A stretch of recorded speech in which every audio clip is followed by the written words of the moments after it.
जीने मरने की सफलता है सद्गुण। जो सद्गुणों में जीता है उसका जीवन सफल है और मरना भी उसी का सफल है। जीवन और मरण ये भौतिक दृष्टि है। आत्मा एक रस है, न वो जन्मता है न मरता है। जितना देहाभिमान से अग्रसित होते हैं उतना जीवन के लिए मोह और मरण से भय होता है। हम जितना देहाभिमान को छोड़ते जाते हैं और आत्मज्ञान में रमते जाते हैं, न जीने की लालसा रहती है न मरने का डर रहता है। पहली बात तो ये समझना चाहिए, मृत्यु निश्चित है तो डरने से नुकसान के सिवा फायदा क्या है। अब अगर मृत्यु न हो, शरीर तो जीर्ण होता जाएगा, उठ बैठ नहीं पाएंगे, तब क्या दशा होगी। प्रकृति का विधान सब सुंदर है। धीरे धीरे शरीर जीर्ण होता है। शरीर को प्रकृति जीर्ण करती है। विवेक से हमें अपने मन को जीर्ण करना चाहिए और ये काम कम लोग करते हैं। प्रकृति शरीर को धीरे धीरे जीर्ण करती है, मन को नहीं जीर्ण करती। मन को हमें जीर्ण करना होगा, मन के विकारों को छीण करना। दिन जितने बीते हैं हमारा सुख बढ़े, ये जीवन की सफलता है। कोई व्यापार आप शुरू करते हैं, मान लो 2 लाख रुपए लेकर के एक छोटा व्यापार शुरू किया गया और 6 महीने में 1 लाख रह गया, साल भर में सब बराबर हो गया, तो क्या उसमें सफलता हुई। पूंजी मूल बनी रहे और नफा बढ़ता जाए, थोड़ा थोड़ा बढ़े लेकिन बढ़ता जाए, ये सफलता है। ये उदाहरण हुआ। हमारा जीवन मुख्य व्यापार है और इस जीवन में लोग घाटा ही उठाते हैं, मुनाफा करने वाले बहुत कम लोग हैं। घाटा क्या है? दुखी होना। मुनाफा क्या है? प्रसन्न रहना। बचपना में प्रसन्नता रहती है, जवानी में प्रसन्नता घट जाती है, 40 वर्ष के बाद चिंता बढ़ जाती है, 50 वर्ष तक चित्त बहुत परेशान होता है। दिन जितने बीतते हैं आदमी पीड़ित होता चला जाता है। ये जीवन की असफलता है।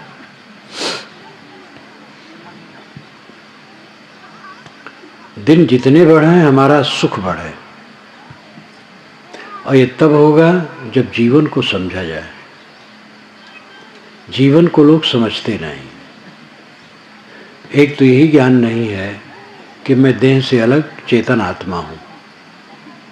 देह बुद्धि रहती है, मैं देह हूँ, स्त्री हूँ, पुरुष हूँ, काला हूँ, गोरा हूँ, लंबा हूँ, छोटा हूँ, विद्वान हूँ, अविद्वान हूँ। देह बुद्धि सब समय बनी रहती है। और कुछ समझ भी हुई तो समझ का आचरण नहीं है। समझ का आचरण न होने से समझ काम नहीं करती। समझ का आचरण हो।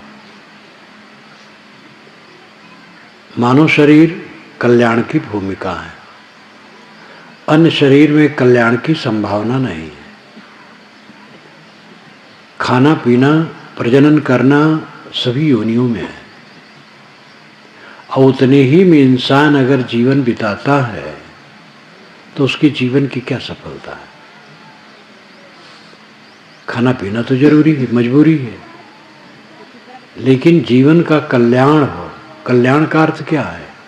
आनंदित रहना, सब समय प्रसन्न रहना।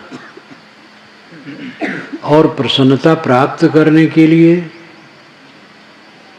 न तो पूंजी चाहिए, न विद्या चाहिए,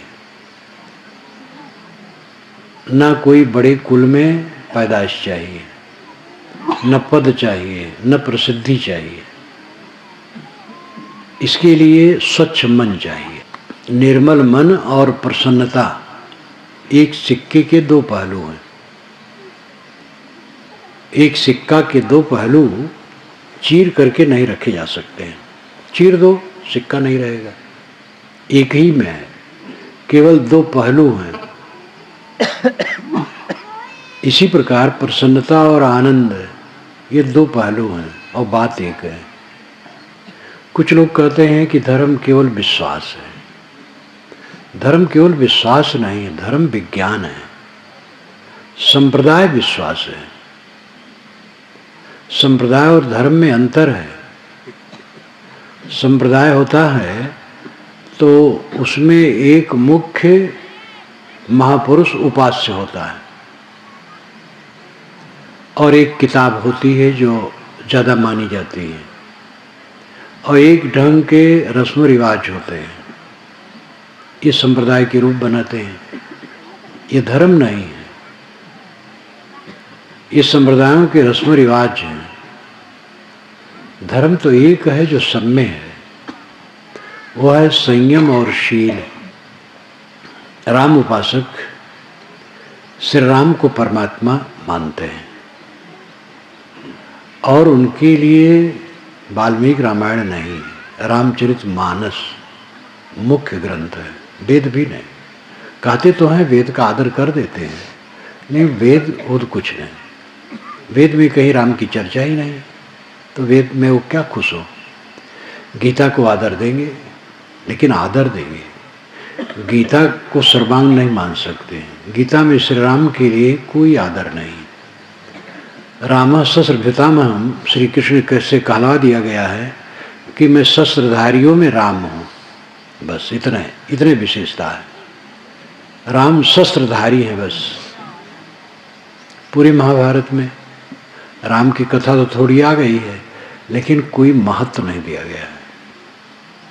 इसलिए राम उपासक रामचरितमानस को मुख्य मानेंगे, वाल्मीकि रामायण को भी नहीं मानेंगे। वाल्मीकि रामायण में श्री राम के लिए भगवान शब्द तक नहीं है, कैसे मानेंगे। अयोध्या के पास फैजाबाद क्षेत्र में कंटोनमेंट में मेरा एक बार प्रवचन हुआ। प्रवचन के बाद वहाँ के सज्जनों ने कहा, सेना के जवानों ने, कि महाराज हम लोग कुछ हैं मानस प्रेमी, तो मानस की कथा कहते सुनते रहे। तो एक बार मन हुआ भाई वाल्मीकि रामायण जो पुराना है उसको थोड़ा शुरू करें। तो थोड़ा शुरू किए 2-4 दिन, तभी हुआ इसको बंद करो, इसमें वो रस नहीं मिलेगा जिसमें राम भक्ति होगी, तो बंद कर दिया। तो राम उपासक के लिए रामचरितमानस ही ग्रंथ है। कृष्ण उपासक के लिए गीता को आदर देंगे, लेकिन श्रीमद् भागवत उनका मुख्य ग्रंथ है, गीता नहीं। और जो उसमें कट्टर कृष्ण उपासक हैं, बल्लभाचार्य मत वाले, वे तो गीता को निरादर नहीं करेंगे, लेकिन गीता नहीं मान सकते, क्योंकि गीता तो कही गई है जब कृष्ण की उम्र करीब 85 वर्ष की थी, और वे 10 वर्ष तक कृष्ण को मानते हैं, बाकी नहीं मानते हैं। केवल 10 वर्ष के कृष्ण को मानते हैं, उसके बाद वाले की नहीं मानते हैं। काशी में एक भक्त जब मुझे अपने ले गए घर में, वहाँ कृष्ण महाराज की मूर्तियाँ थी, तो बताए, मैं पहले जानता था कि हम लोग श्री कृष्ण के उम्र में जब 10 वर्ष और कुछ महीने कुछ दिन है उतने मानते हैं, उसके आगे नहीं मानते हैं। तो मैंने कहा हाँ, आधी मुर्गी काट के खा जाए, आधी अंडा देगी, तो हंसने लगे। लेकिन वो यही मानते हैं। तो श्रीमद् भागवत उनका मुख्य ग्रंथ है। मुसलमानों का कुरान है, बाइबल को आदर दे देंगे, लेकिन मानेंगे नहीं। ईसाइयों ने नई बाइबल को महत्व दिया है, पुरानी बाइबल को आदर दे देते हैं, लेकिन स्वीकारेंगे नहीं। ईसा और यहूदी लोग नई बाइबल को छुएंगे नहीं। बहुत बड़ा अपराध किया है ईसा ने उनके ख्याल से। उन्होंने अपने को ईश्वर पुत्र कहा। ऐसे ही और समझ लीजिए। तो ये सब संप्रदाय की मान्यताएं हैं, धर्म नहीं है, मान्यताएं हैं। मान्यताओं में धर्म का अंश हो जाता है। धर्म एक है, संयम और शील। अपने पर संयम और दूसरे के लिए शील का बर्ताव। जो अपने पर जितना संयम करेगा वो दूसरे के साथ शील का बर्ताव करेगा। संयम है परहेजगारी, अपने पर कंट्रोल, और शील है दूसरे के साथ कोमल बर्ताव। जो अपने पर कड़ा होगा वो दूसरे पर कोमल हो सकता है, और जो अपने पर लचर होगा, लोभी, कामी, मोही, वो दूसरे के लिए कठोर होगा। महाराज राम ने अपने पर संयम किया। शाम को उनको बताया गया था राजगद्दी, और सुबह बताया गया 14 वर्ष का वनवास। कहा गया भरत को राज्य मिला है, तुम्हें 14 वर्ष का वनवास। ये बड़ा कठोर विषय था, लेकिन वाल्मीकि रामायण में लिखा है कि यह सुनकर के उनको शोक नहीं हुआ। इसका कारण क्या है? उन्होंने अपने पर संयम किया और भरत के लिए शील का बर्ताव किया कि भरत भाई को राज्य मिले, अच्छा है। भरत आए, पता लगा उनको राज्य मिला। वशिष्ठ ने भी कहा, कौशल्या ने भी कहा तुम राज संभालो। उन्होंने कहा यह संभव ही नहीं, राज राम का है। उन्होंने अपने पर संयम किया और राम के लिए शील का बर्ताव किया। राम जब नहीं आए तो उन्होंने सेवा तो की, भोग नहीं किया। ये संयम और शील का लक्षण है। कौरव पांडव इसके विपरीत है। वे अपने पर संयम वाले नहीं है, इसलिए दूसरे के साथ शील का बर्ताव नहीं कर सके, अब आपस में कट के मर गए। बड़ा भाई संयमी है तो छोटे भाई के लिए शील का बर्ताव करेगा। वो मालिक है घर का, पैसा उसी के पास रहता है, लेकिन वो अपने बच्चे के लिए ज़्यादा लाए और भतीजे के लिए कम, ऐसा नहीं करेगा, सबको बराबर करेगा। पैसा चुराएगा नहीं, व्यक्तिगत नहीं करेगा, समझेगा ये ट्रस्ट की चीज़ है, घर में जितने लोग हैं सबकी चीज़ है, क्योंकि वो अपने पर नियंत्रण रखता है, संयम रखता है, दूसरे के साथ शील रखता है। जो अपने पर संयम नहीं करेगा, अधिक खाना चाहेगा, अधिक पहनना चाहेगा, अधिक पैसा बटोर करके आगे चल करके अपने बच्चे को धनवान बनाना चाहेगा, वो पूरे परिवार की संपत्ति में से चुरा चुरा करके व्यक्तिगत बनाएगा, निःशील बर्ताव करेगा। संयम और शील भी एक सिक्के के दो पहलू हैं। ये सब विज्ञान है। धर्म वस्तुतः धर्म विज्ञान है। संप्रदाय को लोग धर्म कहते हैं, यही गलती है। आजकल ये कहा जाता है हमारा देश धर्म निरपेक्ष है। इसका शाब्दिक अर्थ होता है जिस देश के लिए धर्म की कोई जरूरत नहीं है। ये बहुत गलत है। धर्म निरपेक्ष नहीं है हमारा देश, संप्रदाय निरपेक्ष है। हमारे देश में मुख्यमंत्री और प्रधानमंत्री चाहे किसी संप्रदाय का हो, लेकिन वो सांप्रदायिक पक्षपात नहीं कर सकता है। चोरी छिपे थोड़ा मोह मन में हो कर ले भले, लेकिन खुल के नहीं कर सकता है। एक संप्रदाय को श्रेय नहीं दे सकता है, जितने संप्रदाय हैं सबको श्रेय देगा। इसलिए संप्रदाय निरपेक्ष राज्य हमारा है, धर्म निरपेक्ष नहीं। यानी संप्रदाय का पक्षपात नहीं।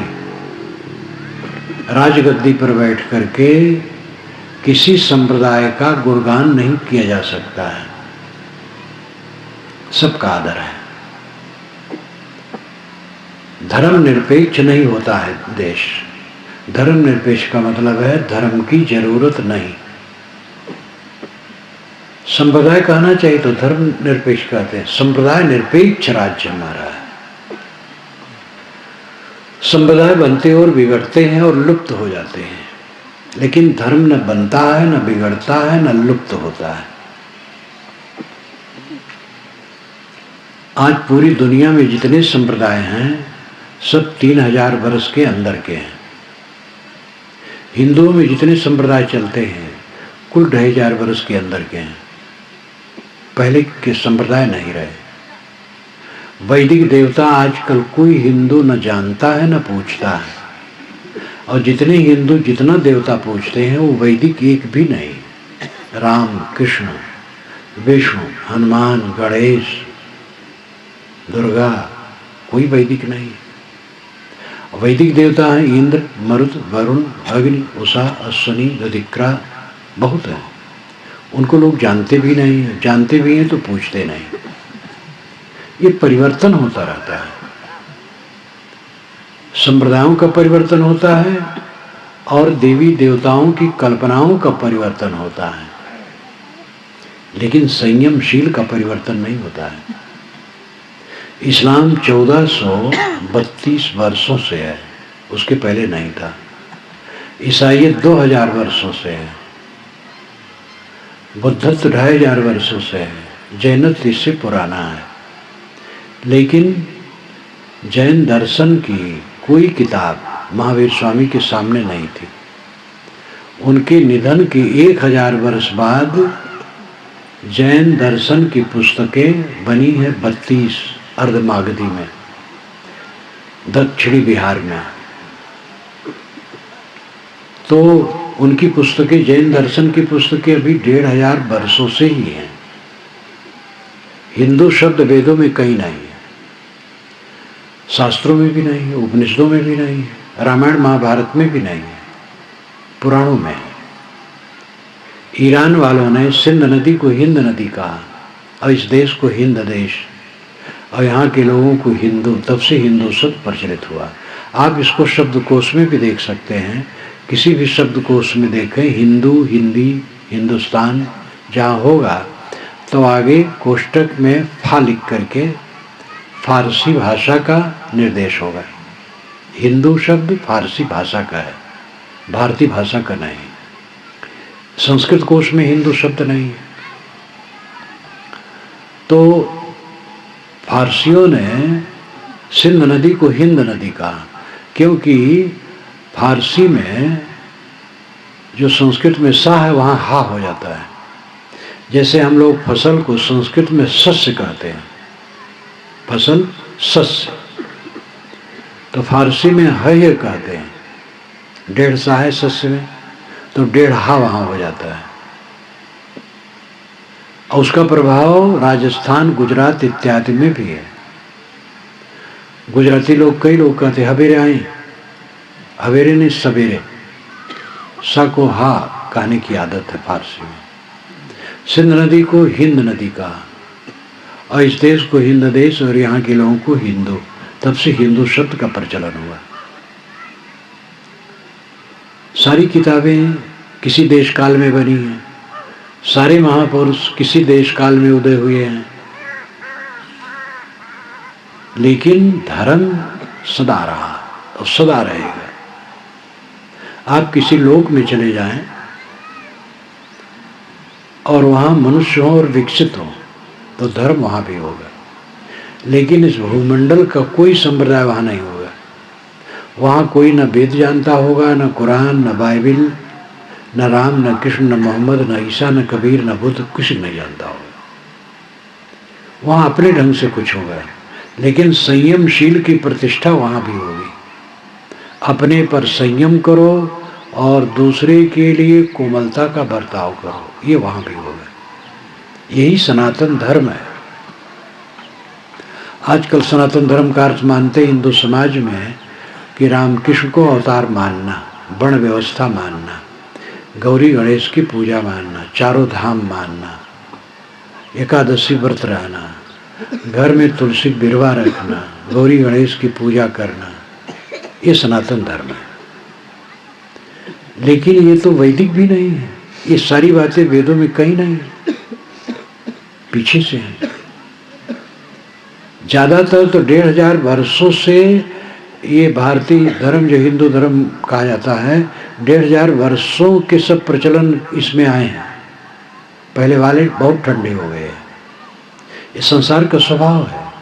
दशहरे में श्री राम का महत्व ज़्यादा रहता था।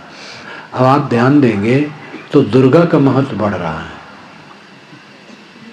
श्री राम को एक किनारे कर रहे हैं दुर्गा जी। अभी संतोषी माता 50 वर्ष पहले पैदा हो गई हैं, 60 वर्ष पहले। इस सिनेमा वालों ने दिया संतोषी माता। यहाँ वहाँ जहाँ तहाँ मत पूछो कहाँ कहाँ है संतोषी माता। और संतोषी माता थोड़ी ठंडी हो रही है। और तमाम देवी देवता जगह जगह बनाए जाते हैं, क्योंकि देवी देवताओं के बनने के कारखाने मनुष्य का मस्तिष्क है। इसी के मस्तिष्क से सारे देवी देवता बनते हैं। और ये सब सांप्रदायिक है। धर्म इससे ऊपर है।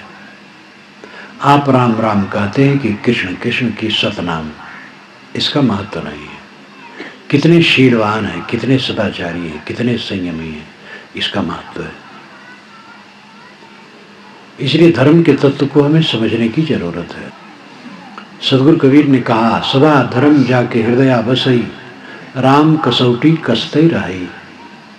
जिसके हृदय में सदैव धर्म बसता है, वह राम कसौटी से अपने को सदैव कसता रहता है। राम कसौटी क्या है?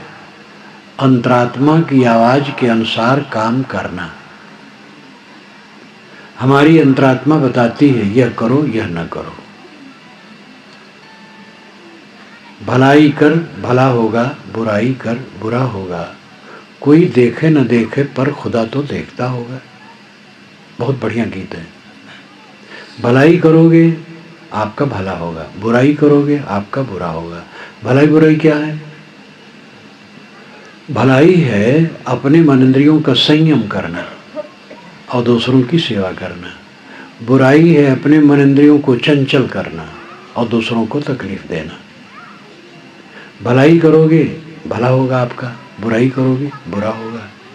कोई देखे न देखे पर खुदा तो देखता होगा।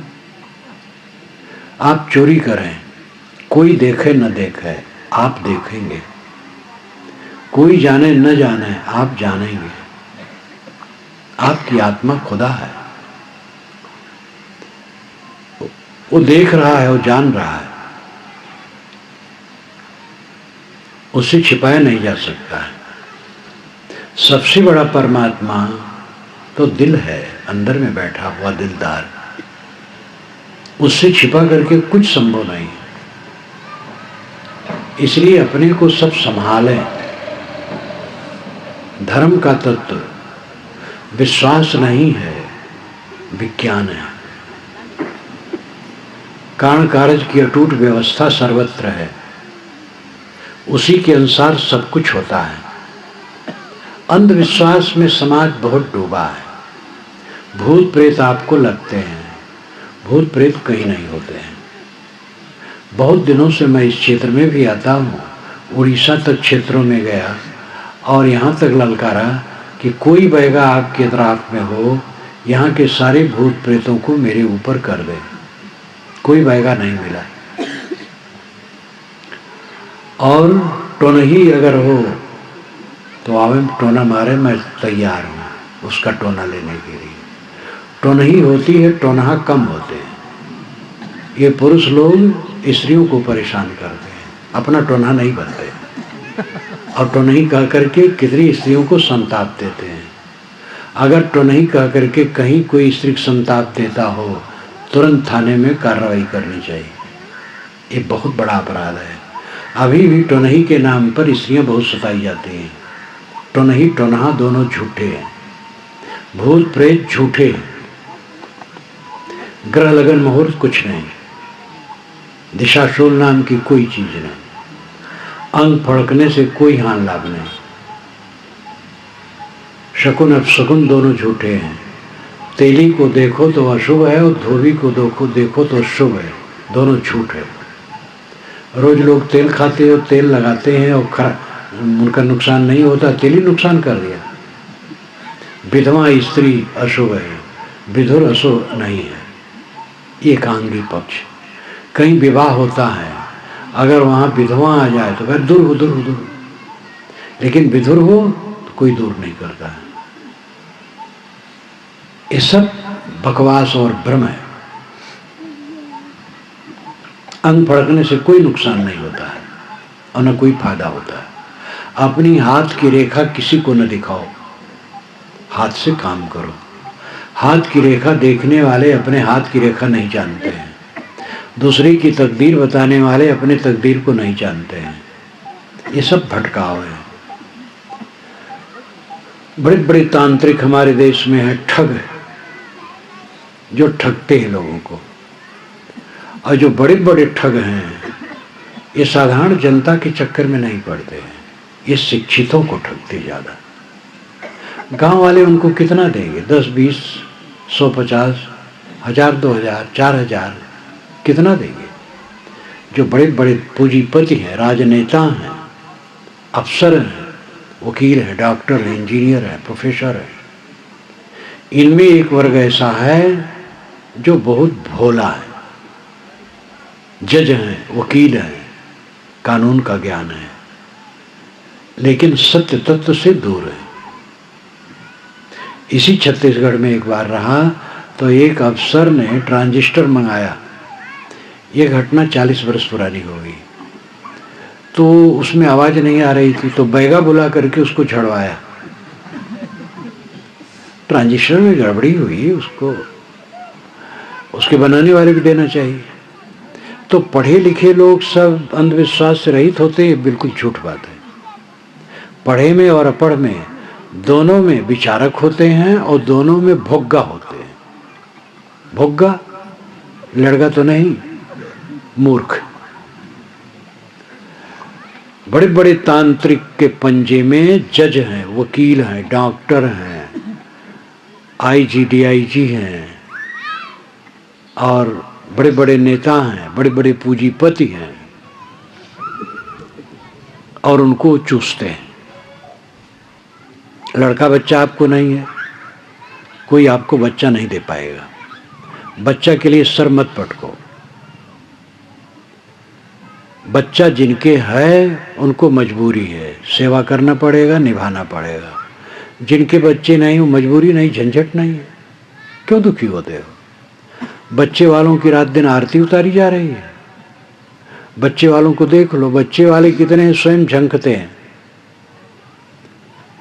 एक बच्चा वाला यहीं का भक्त था हमारा छत्तीसगढ़ का, हर साल उत्तर प्रदेश जाता था। उसके 6 बच्चे थे। तो एक बार कहा, साहब सब बांट लिए, वही छोटा साथ में है, अब उसी के साथ रह रहा हूँ। तो मैंने कहा देखो उसकी भी आशा न करो, तुम अपने कदमों पर रहो। कहे नहीं साहब वो तो साथ रहेगा। हम कहे ये विश्वास नहीं किया जा सकता है। 2 वर्ष के बाद कहा साहब वो भी बांट लिया। मैंने कहा यही तुम्हें कहा था। तो बच्चे जिसके नहीं हैं वो दुखी क्यों हो?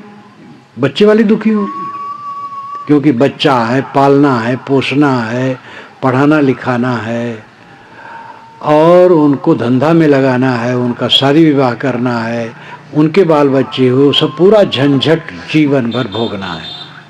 और जिनके बच्चे नहीं है, झंझट नहीं है, साधना में रहे, भक्ति में रहे, विवेक में रहें, सुखी रहें, क्यों परेशान होते हैं? दुनिया में बहुत बच्चे, उनकी सेवा करो। आपके पास धन ज़्यादा है। कितने लोग कहते महाराज हमारा धन कौन लेगा? अरे एक स्कूल खुला दो, सैकड़ों बच्चे पढ़ें, सब तुम्हारे बच्चे हैं। लेकिन ऐसे बच्चे से संतोष नहीं होता। हमें एक ऐसा बच्चा चाहिए जो हमारी मूंछ उखाड़े। अपना बच्चा ही मेरा मुंह उखाड़ेगा, दूसरा नहीं उखाड़ेगा। ये कितना जीवन का धोखा है कि बच्चे नहीं हैं तो रो रहे हैं। ये माताएं कितनी हैं जो कहती हैं निर्वंशिन का मुख देखा तो 1 बजे तक पानी नहीं मिला। निर्वंशिन अशुभ है, और वंश वाले फिर पुण्यात्मा हैं। तो महात्मा के दर्शन करने आप क्यों आते हैं? इनके कौन वंश है? महानिर्वंशी है महात्मा लोग। और वंश वालों के दर्शन करना चाहो तो सुकरी के दर्शन करो, 12-12 बच्चे एक बार में देती है। दीमक रानी हजारों अंडे देती है। मुर्गी जब अंडे देने लगती है तो 1-1 अंडा रोज देती है, उसके दर्शन करो। बच्चा पैदा करने से कोई पुण्यात्मा है, और बच्चा जो नहीं पैदा किया पापात्मा हो गए, भ्रम है। गृहस्थी है, बच्चे हो जाते हैं, और बच्चे हो जाते हैं तो निभाना है, कहाँ जाएंगे? निभाएं। इसलिए जिनके बच्चे नहीं हैं वो कहीं देवी दोखरी में सिर न पटके, कोई महात्मा और मौलवी के पास न जाएं, भक्ति में लगें। सबको भक्ति में लगना है। अंधविश्वास से ऊपर उठो, चमत्कारी भावनाओं के चक्कर में न पड़ो। जो हम करेंगे वही भरेंगे। इस संसार में करनी का फल मिलता है, इसलिए अपने करनी को सुधारो। जीवन थोड़ा है और ये भागता चला जा रहा है। आजकल में देखते देखते शून्य हो जाएगा। इसलिए जल्दी से जल्दी अपने कल्याण का काम कर लेना चाहिए। हमारे चित्त में अशांति है, पीड़ा है, उलझन है, उद्वेग है। क्यों है? क्योंकि जिसमें हम मोह करते हैं, जिसमें हम मोह करते हैं वो सब बदलने वाला है। हमारे जितने मित्र हैं, प्रेमी हैं, उनके शरीर का परिवर्तन पक्का है। मेरे शरीर का परिवर्तन पक्का है। मिली हुई चीज़ों का बिछुड़ना पक्का है। ये सबसे मन भयभीत रहता है। विवेक करो, क्या छूटेगा? आप क्या पाए हैं? ये पाना छूटना दोनों तमाशा है। जब तक जीवन रहेगा गुजर बसर होगा, और शरीर छूटना होगा तो छूट जाएगा। छूट जाए, क्या अपना नुकसान है? आत्मा अमर है। अपने कर्मों को सुधारो। साथ में रहने वालों के प्रति हमारे मन में शिकायत रहती है, इससे भी दुख होता है। जो हमारे साथ में हैं उनके स्वभाव अच्छे नहीं लगते हैं। उनका खाना पीना, पहनना, ओढ़ना, बोलना, काम करने का तरीका सब खराब लगता है। इसलिए हम उलझे रहते हैं, और जितना उलझते हैं उतना दुख बढ़ाते हैं। सबके स्वभाव अलग अलग हैं, सबके विचार अलग अलग हैं, सबके संस्कार अलग अलग हैं, सबकी योग्यताएं अलग अलग हैं। इसलिए दूसरे को सहना चाहिए। आप तेज हैं, आपका लड़का उतना तेज नहीं है, तो उसको डंडे से पीटोगे तो तेज नहीं होगा। हाथी पीटे कहीं घोड़ा होता है? हाथी को पीटे तो घोड़ा इतना चल पाएगा? सबको ले करके चलो। घर में देवियां हैं, कोई तेज है, कोई कम काम कर पाती है, कोई थोड़ा अहंकारी है, कोई विनम्र है। सबको निभाने की चेष्टा करो। देवी देवता आप उसे मानते हैं जो न बोले, न डोले, न खाए, न पिए, अपनी मक्खी भी न हाँक पावे, उसको देवी देवता मानते हैं। ये जो देवी देवता बैठे हैं इनको देवी देवता नहीं मानते हैं। आपका घर देव मंदिर है, और जितने सदस्य हैं वे देवी देवता हैं। उनको देवी देवता मानो, उनसे मीठा व्यवहार करो। स्वभाव अलग होता ही है। आपके शरीर से पैदा हुआ बच्चा बिल्कुल आपके विचारों के अनुसार नहीं रहेगा। अब अगर इसको लेकर के फर्क करोगे तो कला होगा। प्रेम का बर्ताव करो, शील का बर्ताव करो। ये संसार विषमता भरा हुआ है, यहां सब सम नहीं है। जो सिर झुका के चलता है वो सुखी रहता है, जो कला करता है वो दुखी रहता है। अपना दुखी होता है, दूसरे को दुखी करता है। कलह न करो। कलह में स्वर्ग नहीं है और स्वर्ग में कलह नहीं। जिसके घर में कलह है उसके घर में स्वर्ग नहीं हो सकता है, और जिसके घर में स्वर्ग है कलह नहीं हो सकता है। तो घर में क्या, मन में होता है। हमारे मन में कलह है, हम कलह करते हैं, तो परिवार में उतर आता, वही घर का कलह माना जाता है। अपने मन को ठीक करो। हमारे दिन जितने बीते हैं जीवन में मिठास भरती जाए। देखो, कच्चे आम चिकने तो होते हैं लेकिन मीठे नहीं होते हैं। पके आम में सिकन हो सकती है लेकिन वो मीठे होते हैं।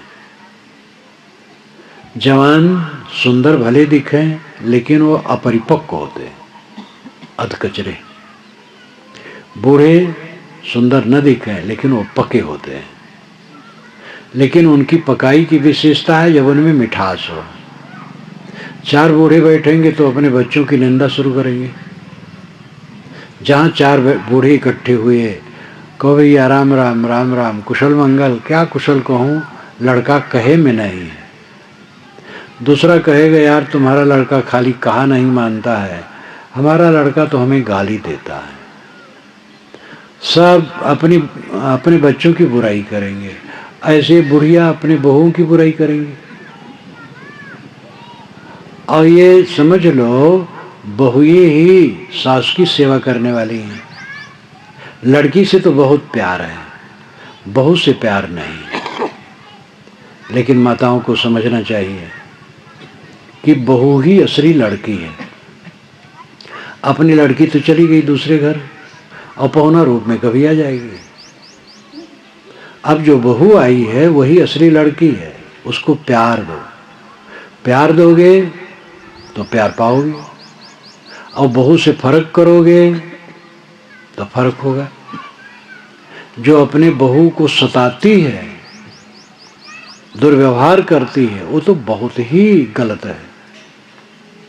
कुछ दिन में तुम बूढ़ी हो जाओगी, एकदम एक किनारे बैठ जाओगी, और तुम्हारी बहू घर की मलकिन बनेगी और सब बदला लेगी तुमसे। फिर तुमने जो सताया है उसे वो बदला लेगी। इसलिए बहू को प्यार दो। और अगर बहू सास का निरादर करेगी तो उसकी बहू उसका क्या करेगी, आदर थोड़ी करेगी। इसलिए जो दुख है, दुख का कारण है दुर्भावना, अज्ञान, अंधा स्वार्थ। इनको जीतो। बहुत धन से सुख नहीं होता है। उतना धन चाहिए जिससे गुजर बसर हो जाए, और सबका होता है। महल वालों का, झोपड़ी वालों का, यहाँ तक कि शहरों में मैंने देखा जहाँ वहीं बिल्डिंग है करोड़ों की, उसी के पिछवाड़े बांस की कंची झुकाकर जमीन में गाड़ दी गई है, और ऊपर से प्लास्टिक लपेट दिया गया है, वही उनकी छत है। और नीचे टाट है, वही उनका बिस्तर है। और सामने 3 पत्थर रखा है, वही उनका चूल्हा है। दिन भर काम धाम किए, शाम को आए, एक डेगची में चावल दाल सब्जी सब छोड़ दिए, जो रहा पका लिए, खा लिए। लेकिन वे भी खाते हैं, हंसते हैं, बोलते हैं, नाचते हैं, कूदते हैं। तो गुजर बसर तो सबका होता है। मन कैसा है? ज्यादा धन से मन अच्छा नहीं होता है, ज्यादा विद्वान होने से मन नहीं अच्छा हो जाएगा, ज्यादा ज्ञानी होने से भी मन नहीं अच्छा होगा। ज्ञानी बहुत है लेकिन आचरण नहीं करता है, तो ज्ञान क्या करेगा? हमें अपने ज्ञान का गर्व नहीं होना चाहिए, अपने अज्ञान को देखना चाहिए। ज्ञानी हम हैं, लेकिन अंदर में झांकें, हमारे में अज्ञान कितना है। दुर्भावना, मनोविकार, राग, द्वेष, ईर्ष्या, क्रोध, काम, लोभ, मोह, ये जो अज्ञान है कितना है, इसको दूर करें। अपने अपने मत के अनुसार पूजा पाठ करना बुरा नहीं है। जो जिस मत में हो पूजा करें, पाठ करें, नाम जपें, मंत्र जपें, कोई बुरा नहीं। लेकिन वो ये नहीं माना जाता है कि वो धर्म का असली रूप है और उससे उस आदमी ऊंचा है। ऊंचा है सच्चरित्रता से। एक हिंदू है, राम राम कहता है, खूब राम कहता है, लेकिन बेईमान है, तो हिंदू लोग उसको अच्छा नहीं मानते हैं। लेकिन वहीं एक मुसलमान है, राम कभी नहीं कहता है और ईमानदार है, सब उसको अच्छा मानेंगे। मुसलमान है, नमाज पढ़ता है, अल्लाह अल्लाह बहुत कहता है, ईमानदार नहीं है, तो मुसलमान लोग ही उसे अच्छा नहीं मानेंगे। लेकिन एक हिंदू है, ईमानदार है, उसको अच्छा मानेंगे। इसलिए अच्छाई का लक्षण कोई सांप्रदायिक चिन्ह या औपचारिक बर्ताव नहीं है। अच्छाई का लक्षण है जीवन की पवित्रता। पवित्रता में प्रसन्नता है। ये समझो कि आपका घर देव मंदिर है। आपके घर में रहने वाले जितने सदस्य हैं सब देवी देवता हैं। उनका आदर करो, उनसे प्रेम का बर्ताव करो, कोमलता का बर्ताव करो। शाम को जब घर में इकट्ठे हो तो एक दूसरे से हंस हंस कर बात करो, एक साथ भोजन करो और एक साथ बैठ करके कोई धार्मिक कृत्य करो, पूजा पाठ, सत्संग। टीवी में न चिपको। आजकल टीवी भयंकर रोग है। शाम को इकट्ठे हुए टीवी में चिपके। जब से टीवी आया तब से घरों में सत्संग साधना बड़ी ढीली हो गई। अपने आत्मोद्धार का काम करो और दूसरे की सेवा करो।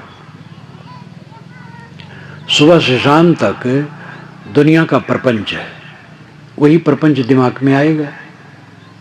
उसको काटने के लिए आप क्या करते हैं? कपड़े में मैल लग जाता है, उसको काटने के लिए साबुन और पानी है। तो ऐसे मन के मैल को काटने के लिए क्या है? ज्ञान के ग्रंथ रोज पढ़ो, ध्यान करो, चिंतन करो, अपने गुण दोषों पर विवेचन करो, दोषों को घटाओ, सद्गुणों को बढ़ाओ। ये काम करो। ये साबुन पानी है मन के विकारों को धोने के लिए। ज्ञान के ग्रंथ नहीं पढ़ते हो? 24 घंटे में 1 घंटा अपने को अकेला करो। नर नारी कोई भी हो, अकेले बैठ जाओ। न 1 घंटा बैठ पाओ, आधा घंटा बैठो और ज्ञान का ग्रंथ पढ़ो और अपने पर ध्यान दो कि काम की लंपटता, क्रोध का उद्वेग, मोह, लोभ, ईर्षा, चिंता, उद्वेग, अशांति, ये सारे मनोविकार जैसे पहले थे वैसे हैं कि घटे हैं? अगर घटे हैं तो जीवन सफल है और वैसे हैं तो सफल नहीं है। अब अगर मनोविकार बढ़े हैं तो और असफलता है। ऐसे बीतते बीतते जीवन बीत जाएगा और नरक में ही जीव चला जाएगा। मानसिक विकार नरक है। नरक स्वर्ग का जो रूपक है पुराणों में, वो तो काल्पनिक है, लेकिन उसका सार अर्थ है मन का मैला होना नरक है और मन की पवित्रता, प्रसन्नता स्वर्ग है। और इसके लिए खुराक क्या है? शरीर के लिए तो आप खुराक कई बार लेते हैं, 3 बार 4 बार। और आध्यात्मिक उन्नति के लिए कोई खुराक नहीं। तो आप सबसे ये आग्रह है मेरा, आजकल तो देवियां भी पढ़ी हैं, वह अकेले में बैठे हैं रोज और ज्ञान का ग्रंथ पढ़ें, चिंतन मनन करें, ध्यान करें, मन में एकाग्रता लावें और अपनी कमियों को दूर करके अच्छाइयों को बढ़ावें। इसी में सुख शांति है, इसी में आनंद है। आत्म कल्याण का अर्थ यही है कि हमारे जीवन में निरंतर प्रसन्नता और आनंद बढ़ता जाए। खाली पूजा पाठ बढ़ता गया। आजकल औपचारिक अखंड पाठ, अखंड देवी जागरण और क्या क्या हल्ला, रात भर धाएं धाएं धाएं लाउड स्पीकर का। ये सब उल जुलूल सांस्कृतिक कार्यक्रम है, उल जुलूल भी है। ये धर्म धर्म नहीं है। पहले तो कितना चंदेबाजी की जाती है, सता सता करके पैसा वसूला जाता है, और कितने ऐसे कार्यक्रमों में शराब पिया जाता है। एक रामलीला के मैनेजर ने कहा था मुझसे कि 10 दिन रामलीला हुई और उसके पश्चात जब पंडाल उखड़ा और गर्भगृह जहाँ पर पीछे पंडाल के घेरे थे, जिसमें लोग राम, रावण, सीता, हनुमान बन बन के स्टेज पर आते थे, वहाँ 300 शराब की पन्नियाँ मिली। कोई राम, लक्ष्मण, भरत, शत्रुघ्न, रावण बनता था तो एक पन्नी चढ़ा के तब मंच पर आता था। कितना पतन है ये। तो खाली दिखावा धर्म नहीं है। चरित्र की उज्ज्वलता जिससे बढ़े वो धर्म है। अगर हम दिखावा बहुत कुछ करते हैं, अब आचरण गिरता जा रहा है, तो फिर क्या है? तो जीवन हमारा मूल्यवान है, इसको समझें। और जानवर की तरह केवल खाना, प्रजनन करना, बच्चे पाल लेना, ये जीवन का अर्थ न समझें। ये मजबूरियां हैं। खाना पड़ेगा, खाने के लिए करना पड़ेगा, बच्चों को पालना पोसना पड़ेगा, ये मजबूरियां हैं। लेकिन खास काम है जीवन का उद्धार। वो सत्संग भक्ति में लग करके सब अपना काम करो।